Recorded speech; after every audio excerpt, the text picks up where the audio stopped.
a liberdade é um desejo universal do ser humano, né? Mas, por outro lado, a liberdade tem tantas faces e é tão pessoal esse conceito.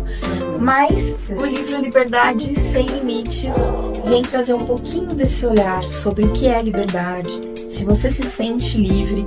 Tem várias faces da liberdade aqui e você tem a oportunidade de entender um pouquinho melhor. Isso vai te ajudar a conquistar a sua verdadeira liberdade. Vale muito a pena e é uma alegria estar aqui nessa noite. E se nós pensarmos em liberdade, cada um tem a sua visão de liberdade, cada um tem o seu momento de vida e a liberdade muda de acordo com o momento, com a área da vida.